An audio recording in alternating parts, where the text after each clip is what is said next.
তীব্র তাপদাহের পর ঝড়ের পূর্বাভাস দিয়েছে আবহাওয়া অধিদপ্তর। সংস্থাটি জানায়, দেশের 2 জেলার উপর দিয়ে সর্বোচ্চ 80 কিলোমিটার বেগে ঝড় বয়ে যেতে পারে। একই সঙ্গে এসব এলাকার নদীবন্দরসমূহকে 2 নম্বর হুঁশিয়ারি সংকেত দেখাতে বলা হয়েছে। আবহাওয়া নিয়ে আরও জানাচ্ছেন শেখ ফরিদ।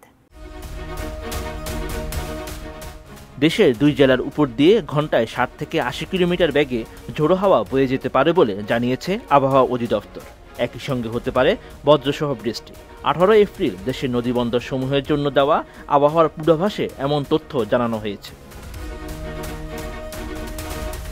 এতে বলা হয়েছে, দুপুরের মধ্যে চট্টগ্রাম ও কক্সবাজার অঞ্চলসমূহের উপর দিয়ে পশ্চিম উত্তর পশ্চিম দিক থেকে ঘন্টায় 60 থেকে 80 কিলোমিটার বেগে অস্থায়ীভাবে দমকা ঝোড়ো হাওয়া সহ বৃষ্টি অথবা বজ্রসহ বৃষ্টি হতে পারে।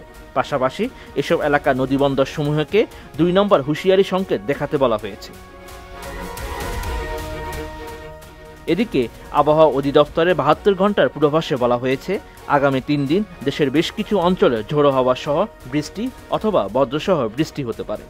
সেই সঙ্গে এই সময়ে দেশের কোথাও কোথাও শিলাবৃষ্টি হতে পারে বলেও জানানো হয়েছে। সংস্থাটি জানায়, 18 এপ্রিল সন্ধ্যা 6টা পর্যন্ত ঢাকা, বরিশাল, চট্টগ্রাম এবং সিলেট বিভাগে 2-1 জায়গায় অস্থায়ীভাবে দমকা অথবা ঝোড়ো হাওয়া সহ বৃষ্টি অথবা বজ্রসহ বৃষ্টি হতে পারে। সেই সঙ্গে কোথাও কোথাও বিক্ষিপ্তভাবে শিলাবৃষ্টি হতে পারে। এছাড়া দেশের অন্যত্র অস্থায়ীভাবে আংশিক মেঘলা আকাশ সহ আবহাওয়া প্রধানত শুষ্ক থাকতে পারে।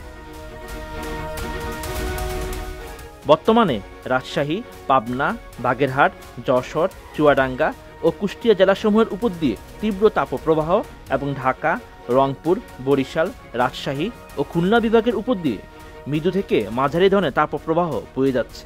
আগামী 24 ঘন্টায় তা কিছু কিছু জায়গা থেকে প্রশমিত হতে পারে।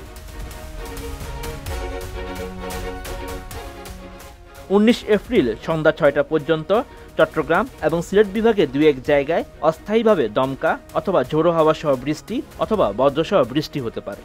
সেই সঙ্গে কোথাও কোথাও বিক্ষিপ্তভাবে শিলাবৃষ্টি হতে পারে।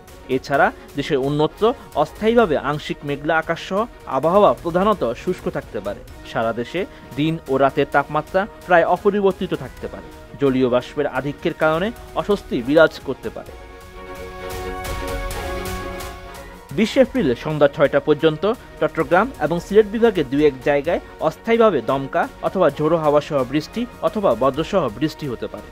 সেই সঙ্গে কোথাও কোথাও বিক্ষিপ্তভাবে শিলাবৃষ্টি হতে পারে। এছাড়া দেশের অন্যত্র অস্থায়ীভাবে আংশিক মেঘলা আকাশ সহ আবহাওয়া প্রধানত শুষ্ক থাকতে পারে। সারা দেশে দিন ও রাতের তাপমাত্রা সামান্য বাড়তে পারে। Sheikh Farid, ATN news.